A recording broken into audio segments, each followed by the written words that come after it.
U.S. says decades of trying to convince Beijing to rectify trade practices largely failed.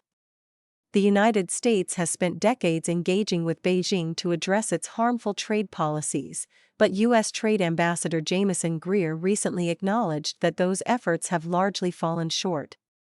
"We've just come to terms with the fact that there's not going to be some giant comprehensive reform of the way the Chinese political system works, including all these economic elements," Greer said at a May 26 event organized by the Council on Foreign Relations. "Some of these things we've been asking them for decades are, in fact, part and parcel of their political system," Greer told the gathering in Washington. "We think of them as part of their economic system. It's part of their political system." Greer, who has participated in trade negotiations with China during President Donald Trump's first and second terms, described the challenges of attempting to convince Beijing to rectify its trade practices. "It's like if they came to us and said, 'Well, listen, get rid of the Republican Party, and then you all be Democrats.' I mean, that's kind of the equivalent of what they'd be asking us to do." When asked whether the Trump administration is giving up on that approach, he replied, "I would say, mostly." During the first Trump administration, Washington launched a trade dispute with Beijing in an attempt to force the regime to fix its unfair trade practices that local governments and businesses have long complained about. In addition to Beijing's massive subsidies to domestic industries, core U.S. concerns include the theft of U.S. intellectual property and the forced transfer of trade secrets as a condition of doing business in China. After months of negotiations, Trump and China's then Vice Premier Liu He signed a Phase 1 agreement in January 2020, which requires structural reforms and changes from the communist regime.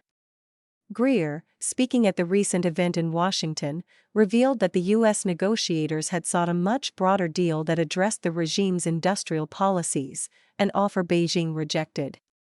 "In the first term, we went to them, and we started negotiating a deal," Greer said.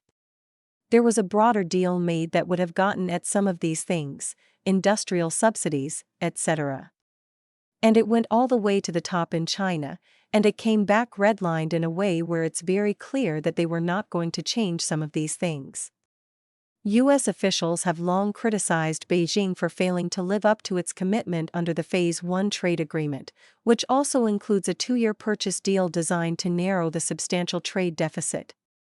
According to a Congressional Research Service report, dated May 21, China fulfilled roughly 60% of the goods it committed to buy under the deal signed 6 years ago. In October 2025, the Office of the United States Trade Representative initiated an investigation into China's compliance with the Phase 1 deal. Managed trade. The U.S. trade chief suggested the administration has shifted its strategy to focus on reform around the edges. "We can have some managed trade," he said. "We can maybe have some reform around the edges of that managed trade in the interest of stability and continued economic peace between the world's 2 largest economies." Following the summit between Trump and Chinese leader Xi Jinping in Beijing earlier this month, both sides agreed to establish new mechanisms, the Board of Trade and a separate Board of Investment, to manage the trade, investment, and related issues between the two nations. Greer said his agency will issue a Federal Register notice shortly to seek public comments on establishing a Board of Trade with China. He reiterated that the body would limit the tariff reduction to $30 billion worth of non-sensitive goods. "It's a good amount to build confidence with the Chinese and try to seek balance with them, but I don't think it's really enough to swing supply chains in a major way," Greer said. In March, the USTR also opened 2 Section 301 trade investigations into unfair trade practices, targeting China and several other countries. The U.S. President also imposed a 10% import duty under Section 122 of the Trade Act of 1974, which is due to expire in July, after the Supreme Court struck down the administration's one method of imposing tariffs earlier this year. Greer declined to comment on the results of ongoing probes, but he signaled the administration will maintain pressure on the communist regime. "We have the Section 301 tariffs from the original Trump administration. We have Section 232 tariffs, and that kind of thing. We have the current 122 tariffs.